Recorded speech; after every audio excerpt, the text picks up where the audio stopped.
Rosie's Place is an incredible community, and I count myself really lucky to be part of it. Truly, it's all of you who make our work possible. And so I want to thank our board of directors for your leadership, our committee members, our leadership council for bringing us together today, our elected officials braved the snow to come out this morning, thank you so much, our staff, volunteers, and supporters for investing your time, talents, wisdom, and wealth, and improving the lives of our guests. With you by our side, so much has been accomplished and will continue to be accomplished on their behalf. Over the past year, Rosie's Place has served more women than ever before, both at our main site on Harrison Avenue and out in the Boston community. Through our array of services, we've aided in the survival of some of the city's most vulnerable women, and we've also created opportunity for some of those most in need of hope. At Rosie's Place, our help is immediate. We understand that many of the women who turn to us require emergency support, and that by providing hearty meals in our dining room, a 3-week stay in our overnight shelter, and healthy groceries from our food pantry, we alleviate some of their most pressing needs. We also understand that our guests' lives are complicated, and the issues they face can only be addressed with time and patience. So we ensure that our help is comprehensive, with multilingual advocates accommodating 15,000 appointments each year, assisting guests with a variety of needs that can range from a warm coat, to arranging for a payment plan with the electric company, to searching for a new home. Most of the women who come to us are in crisis, with mountains of worry and no safety net to fall back on. We strive to create an environment of welcome and trust, where women can open up about the challenges they're facing without fear of judgment. Because we accept no local, state, or federal funding, we remove barriers to service where we can. Undocumented women, mentally ill women, addicted women, all women can receive our help and be comforted in knowing that when they come to Rosie's Place, they are seen, they are heard, and they matter. To best serve our guests, our help is expert, with staff, contract, and pro bono lawyers offering legal advice, a job search specialist who understands the unique employment needs of our guests, medical and mental health practitioners attuned to their wellness, a housing search advocate who can best navigate the complicated low-income market. Advice, counsel, and support, all offered in one place at Rosie's Place. And we know that our help is a stepping stone. By offering free ESOL and technology classes in our women's education program and jobs in our women's craft cooperative, we provide women with the tools they need to succeed. Our education classes run year-round, with more than 300 women enrolled each semester.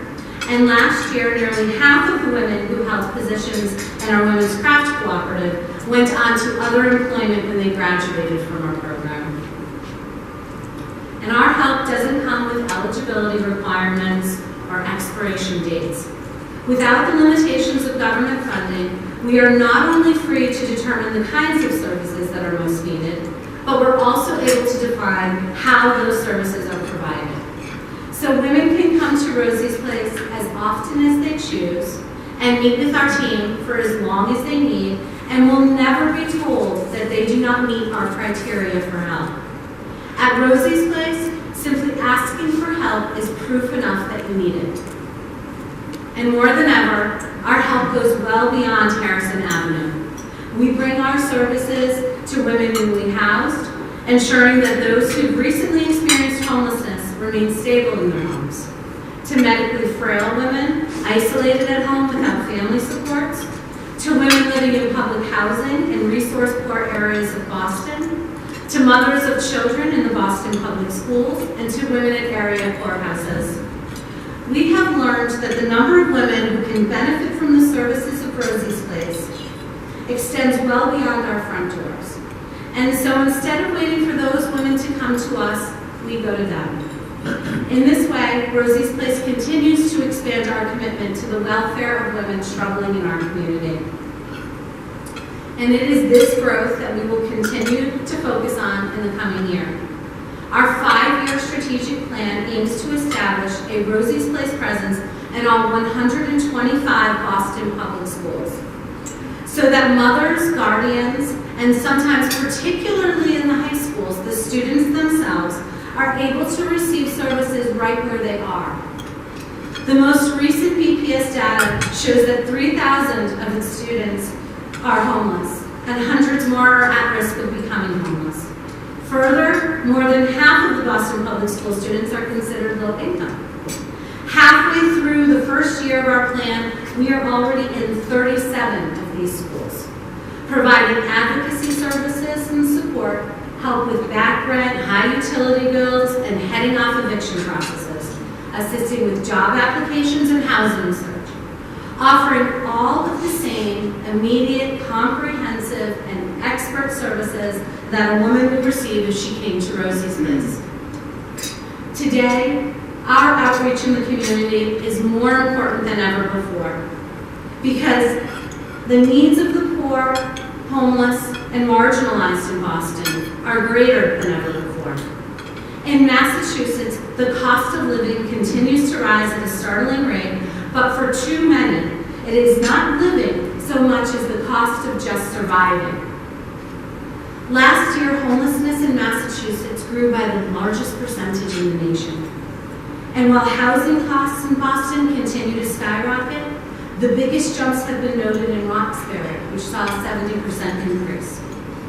These increases are pushing families and generations of residents whose wages cannot meet their rent obligations out of Rosie's Place's neighborhood. Until the systemic issues of poverty and homelessness are adequately addressed, Rosie's Place will continue to fill the gaps for those women who, like all of us, want a quality of life that is secure. At the heart of Rosie's Place's mission has always been our commitment to social justice. We believe that it is not enough to devote ourselves to helping those women who need it. We must also dedicate ourselves to changing the world in which poor women live. We work to effect policy change at the state and local level, to engage our guests in civic activities, and to empower them to advocate for change for themselves and their communities.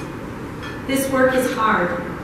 Shifting perspectives, influencing policy, and advocating for those who are often overlooked requires patience, passion, and compassion. But it is necessary if we want to see true change. At Rosie's Place, we know that meaningful and lasting change does not just happen, it has to be made. And together with all of you, I have faith that we can do just that. Rosie's Place founder Kip Tiernan famously said, "The journey to justice can only be done in the company of others." And I wholeheartedly agree. I am thankful that Rosie's Place gets to walk this path with you, because you all are extraordinary company indeed. Thank you.